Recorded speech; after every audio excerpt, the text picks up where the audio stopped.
welcome back to Talking Point, the show that helps get to the root of world issues.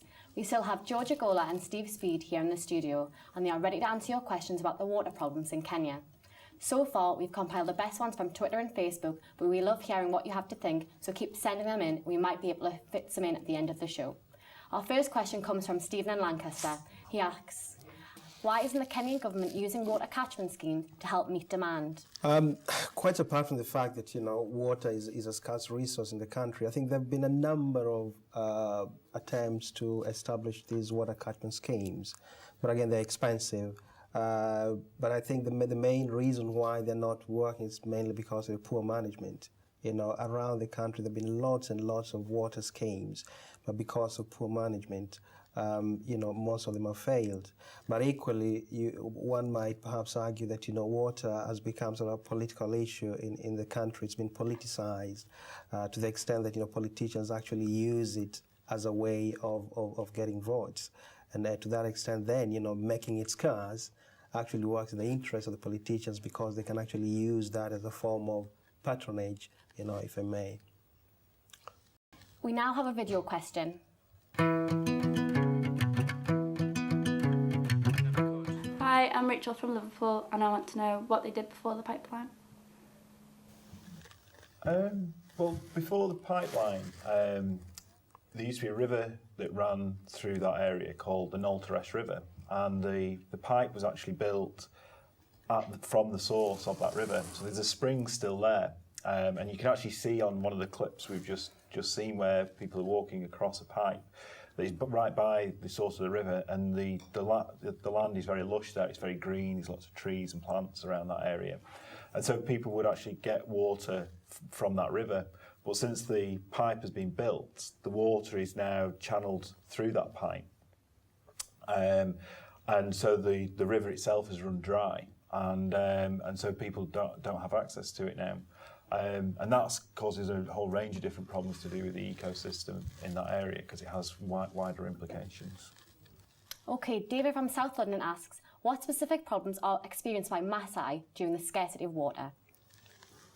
What specific problems are experienced by the Maasai? I mean, a number of things. I suppose the first one is access to water for cattle.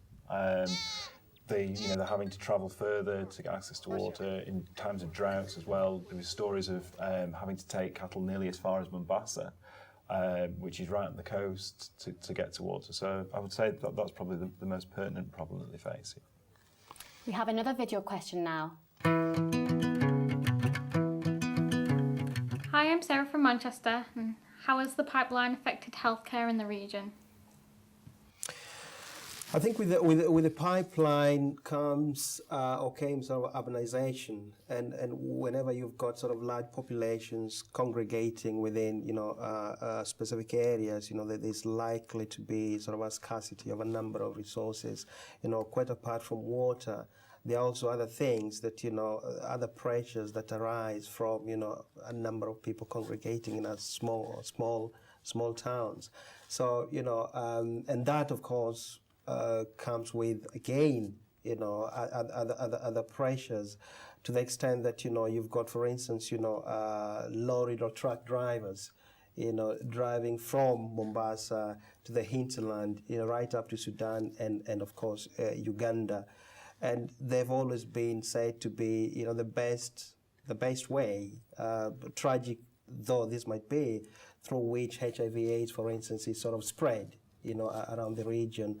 So I think, that is one issue that's been documented and perhaps, one of the worst problems that one might perhaps articulate, with regard to the specific implications of the pipeline. Emily from Edinburgh has asked us via Twitter, towns are springing up along the pipeline. What impact does this have on supply and demand of water? Well, obviously it increases the demand for water. The water pipe was initially built to supply water for building the railways that were going from Lake Victoria and Nairobi across to Mombasa. And I think it was in the early 90s, I can't remember the exact date, it was in the early 90s, its use was changed, and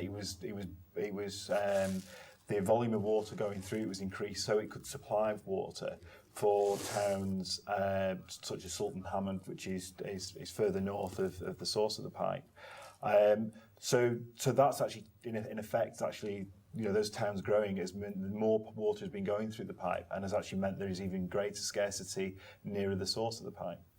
Those are some interesting points, and hopefully all of you at home have had your questions answered sufficiently.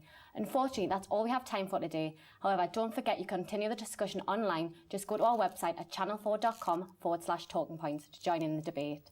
We'll also be trying to answer all your questions on Twitter and Facebook over the next week, so keep them coming in. Join us next week when we'll be talking about the ongoing problems in Libya. Thanks for watching.